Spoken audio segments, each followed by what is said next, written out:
The Supreme Five Swords is an organization tasked with keeping the peace at HI Coeducation School. Meet some of our main protagonists called Rin, Mary, Satori, Warabi, and Tsukuyo. They discuss the transfer of a new student called Nomura, who recently came out of the hospital after a large brawl. Rin swears to correct his behavior. However, Kurukuru the Empress warns them that Nomura is no ordinary student, and they should take great caution to avoid his magic bullet. Nomura enters the school and meets Masuko, a large man in drag. He explains that there are certain rules in this school and recommends that he keep his head low, but Nomura refuses, saying he loves his freedom more than anything else. He enters his classroom but finds himself at the tip of Rin's sword, who threatens him to fall in line like the rest of the male students. But he refuses and Rin swears to correct him by the end of homeroom. After a sly feint movement, he escapes through the window and Rin chases after him. Meanwhile, the rest of the Supreme Five Swords each make their own preparations to watch the approaching battle. Rin is a practitioner of the Jikishinkage sword style, which specializes in breathing and striking in tandem, leaving little openings. Nomura manages to defend against her flurry of strikes, earning him some form of admiration. However, Nomura is injured when he misjudges the sword's distance and he starts bleeding. He begins to get serious himself, putting on a pair of blade-resistant gloves which improves his parrying ability. Despite this, Rin soon forces Nomura into a corner, but a slight opening allows him to grab her on the side of the back. Though Rin is still confident she has the upper hand, Nomura remarks that she may have a sword but he has a gun. He then unleashes his magic bullet, a palm technique which sends Rin barreling across the field. He then explains his technique to her, breaking off a piece of her mask in the process. One of her friends called Nano hits him on the head, causing him to accidentally kiss Rin, who in turn becomes livid. Choka, who is a disciple of Mary, promises to take revenge on Nomura for humiliating Rin, who is now bedridden due to a fever. Nomura learns from Masuko that to leave the school, he must receive a permission slip from Rin and have it stamped by the other members of the Supreme Swords, a daunting task. With the help of a smuggler from the dorm, he acquires a box of cakes which he brings with him to class. Once there, he asks Kurosaki and Yui regarding Rin's whereabouts and they inform him that she is in her dorm. So with Masuko's directions, he goes and visits Rin. Rin takes her temperature and stresses out over yesterday's events. She is especially irritated that Nomura broke away from the kiss first despite it being her first. She senses someone's presence and readies her sword, but Nomura appears behind her. He gifts her a box of cakes and flatters her by calling her cute, saying that he was lucky to kiss her. He asks her for a permission slip and she obliges. He thanks her and jokes that he should repay her in kisses, which causes her fever to spike and she collapses. As he catches her, he accidentally rips her pajamas just as Nano enters the room, causing a huge misunderstanding. Nomura is swiftly chased out of the dorm and finds himself at the receiving end of Nano's baton and Choka's whip. The two team up to punish Nomura and claim that no other student has ever survived a two-person correction except Empress. Nomura finds their attacks irritating as it scrapes his limbs. However, he catches Nano off guard, causing her to be caught up in Choka's whip. He uses his magic bullet on Nano, sending her flying into Choka. As he approaches them to exact his punishment, they begin to cry. Learning of her beloved Choka's defeat, Mary swears to exact revenge on Nomura. The following day, Nomura enters class to see Rin threaten him with a sword and says that from now on he will be under her strict supervision. While reading a manga, Masuko warns Nomura that he has now earned the ire of Mary, but he doesn't seem to worry. The next day, Rin begins her supervision of Nomura, who is exasperated at being watched so closely. Mary appears, seeking retribution for Choka, but Nomura comes to his defense, stating that the horrible rumors surrounding him are just that, rumors. She sends Nomura on his way while she has a chat with Mary while Choka chases after him. Choka attacks him with her whip, but he manages to catch it. She then faints upon seeing Nomura's pants are down.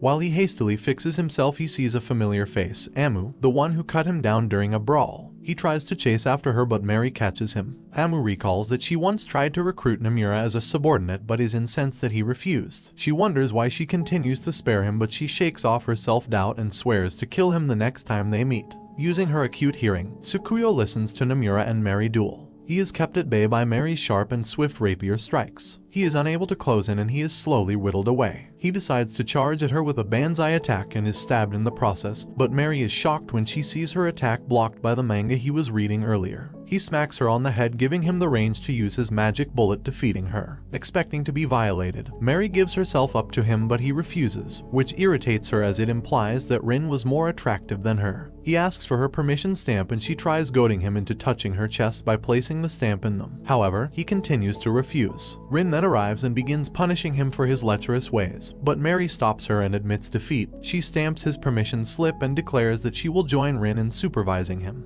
Nomura's even stricter supervision begins just as Warabi returns from Hawaii. She is chagrined at Rin and Mary's recent conduct and plots to correct them as well, and initiates her punishment plan. The next day, Nomura is shocked to see Masuko crucified on a flagpole. Suddenly, Warabi announces a sports death Olympics. She challenges Nomura to overcome her several trials, and in exchange, she'll release Masuko and stamp his permission slip. When Rin and Mary question her actions, Warabi summons her three musketeers, Tsunami, Kinu, and Nico, who inform that they must take part as well. The first game is announced as a sumo competition when suddenly, Nano and Choka suddenly arrive to oppose Warabi. However, they are easily dispatched by the three musketeers and raging Rin and Mary. When they see Nomura talented at putting on the sumo loincloth, a mawashi, they have him put it on them, but they were not prepared for the humiliation and embarrassment they would go through.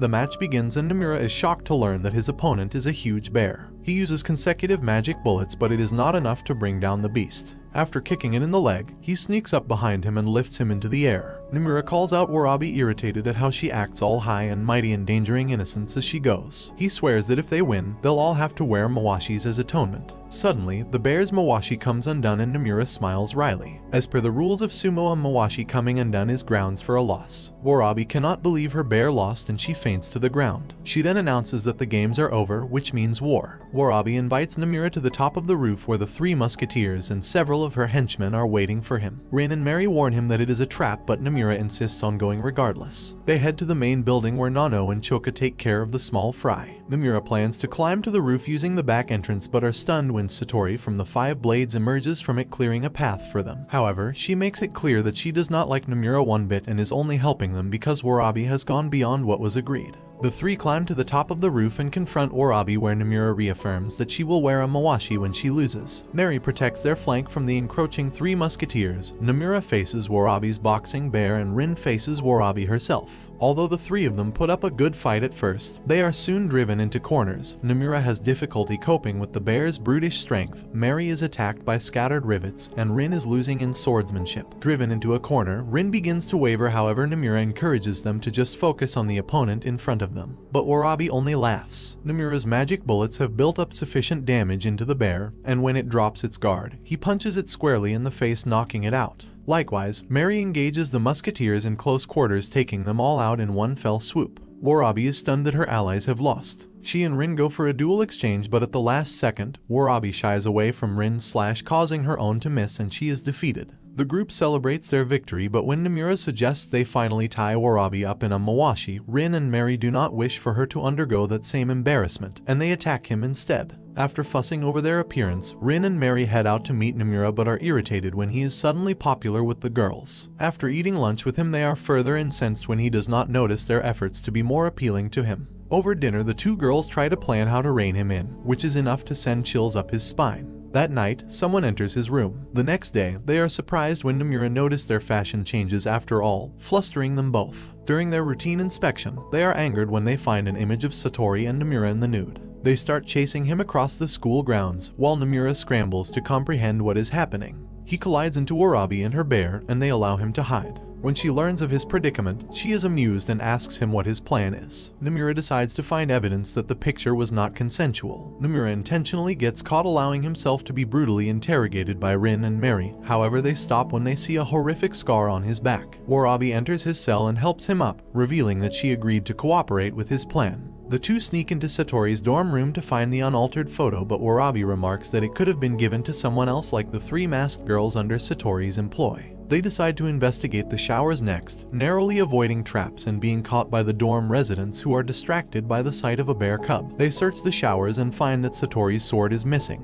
Warabi senses something is amiss, and when they turn around they meet Misogi, Satori's right hand. After blocking a needle shot from her blowpipe, Satori emerges from the shower, sword in hand. Satori explains that she was able to take those photos with him thanks to Masuko's help, and Nomura finally remembers the events from last night, realizing that everything thus far has all gone according to Satori's plan. Meanwhile, both Mary and Rin fuss over Nomura while drinking non-alcoholic beverages, and question if their decision to trust him in the first place was correct. Nomura goes and fights the still-naked Satori, while Warabi takes on Misogi. However, the poison from earlier begins taking its toll and her vision becomes hazy. Satori's swordplay confuses Nomura, and after guessing her sword style incorrectly, she suddenly uses styles from several different schools, catching him off guard. He calls her a monster and she remarks that her parents say the same thing about her. Nomura realizes that her sword style is keishi, which borrows sword techniques from various schools, and he is right on the money. This does not mean he is out of the woods yet, as just knowing her style does not mean he is equipped to cope with it. Warabi is similarly having difficulty fighting due to the poison in her veins, and all seems lost. Nomura lures Satori back into the shower room where he suddenly strips naked. His gambit works. Satori is too distracted by his nakedness that her swordplay becomes sloppy, allowing Nomura to gain the upper hand. Likewise, Warabi gets the better of Misogi by performing a judo throw. When she walks over to unmask her, she is shocked. Satori threatens to destroy the clean photo evidence, but he slaps her instead, reasoning that if he is to be expelled then he should do so on his own terms. When she asks him why he is so mad, he explains that it was because she made Rin cry, an answer that stuns her. He remarks that Satori is no monster at all and commends her final attack on him, leaving her shy and bashful. Nomura awakens in the infirmary with Satori watching over him. Hours earlier, Satori hides him underwater as Tsukuyo arrives alongside the dorm mother to investigate the commotion. Although Tsukuyo can sense another person in the bath, Satori denies it. After Nomura emerges from the bath, he collapses from a combination of his battle with Satori. Rin is guilty that she didn't listen to Nomura's explanation and she heads over towards the interrogation room. However, she runs into Mary, who had the same idea, but neither will admit their true intentions. They have tea together and have a contest to outlast the other, but Satori enters the room and informs them that Nomura is in the infirmary. Rin arrives and apologizes to Nomura and asks for a punishment. He asks her to close her eyes. Expecting a kiss, he instead removes her mask and asks her why she wears one. She explains that when she was young her mother told her that she was ugly and instructing her to always wear a mask. She thanks him for the time he complimented her. He explains that he was an orphan and that his master was the closest thing he ever had to a father. Suddenly, Mary enters the room and strips down to her underwear to apologize for her actions. Nomura returns to his dorm, forgiving Masuko for drugging his dinner as he knows he did it to protect the men's dorm. Masuko says that he cleaned his pillow and Nomura checks underneath it to find his permission stamp card. Nomura remarks that the school is full of good people. Masuko went out of his way to get Satori's stamp for him. A maid discovers that the Empress is missing from her quarters and Tsukuyo informs the headmistress, who promptly cancels all classes for the day. Meanwhile, some of the male students at the dorm are complaining of a ghost in the showers, which does not interest Nomura in the slightest. He is called out by Rin and he notes that Mary is missing. Rin explains that she tied up in the girls' dorm as several things have gone missing, including Warabi's bear cub. The two run into Mary, who asks for her help in finding Choka's wig. Satori is approached by a girl who calls her Satori and she mysteriously replies with "That's right, I'm Satori now." After clearing up a misunderstanding between Mary and Warabi, Nomura realizes where both the bear cub and wig are. He returns to the men's showers and finds the bear wearing the wig. They return the badly damaged wig to Choka, who is revealed to have extremely short hair in comparison. Rin and Nomura then learn that classes have been cancelled on account of the disappearance of Amu, the Empress. On a rooftop, it is revealed that Satori is actually Misogi, and vice versa. For some unknown reason, the two have switched places. Amu appears behind them, calling her a pitiful soul. Satori tries to leave but secretly tries to attack Amu instead, but to Misogi's horror her sister is stabbed by Amu's signature blade-like fingers. Misogi tries distracting her with a blow dart, but it is easily parried. Satori and Misogi are mortally wounded. Amu tries to finish off Misogi, but Satori protects her sister with her body. In a flashback, the two swapped identities after being tired of Misogi stealing her spotlight. Warabi finally arrives on the roof, but she is too late. She tries attacking Amu alongside her bear, shocked when Amu emerges unscathed.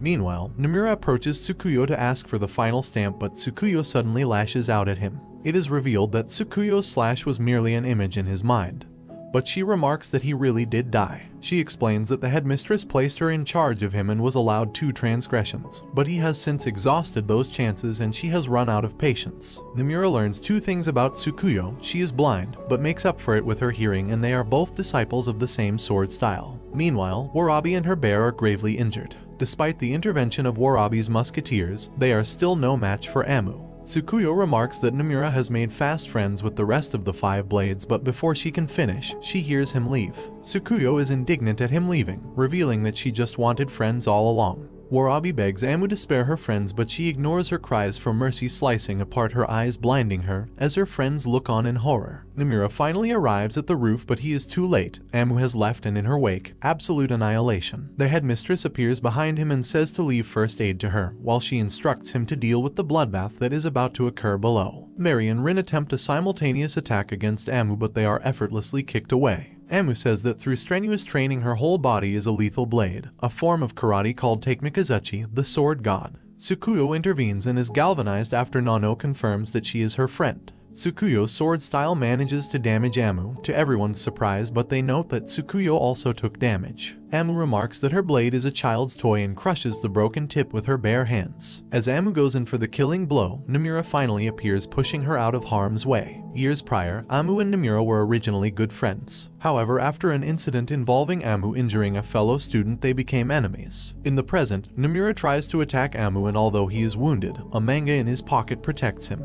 Tsukuyo interrupts him and asks if they are friends, to which he replies, asking someone to be your friend isn't right. You naturally become friends together without even noticing it. Nomura doubts if his magic bullet will have any effect on Amu's steel body, but the 5 swords encourage him that it will, and that his victory over each of them is proof of that fact. Startlingly, Nomura takes on a sword stance, which Tsukuyo notes is the fastest stance available to him. Nomura attacks, but it is parried by Amu's roundhouse block and he is soon forced back. He bumps into Tsukuyo, and he initially thinks he is about to be attacked by her, but instead she scolds him for his half-hearted attacks. She whispers something into his ear, reminding him that Amu has already shown an opening, and his resolve is renewed. He reminisces about his experiences at his school, and having learned from everything he's been through, he prepares for the final clash. Until now, Amu still wishes to be with Nomura, whom she views as someone who had brought color into her life. She wonders if it is not too late to still be friends with him, but she laments that the time for that has passed. If she can't have him, then she must kill him.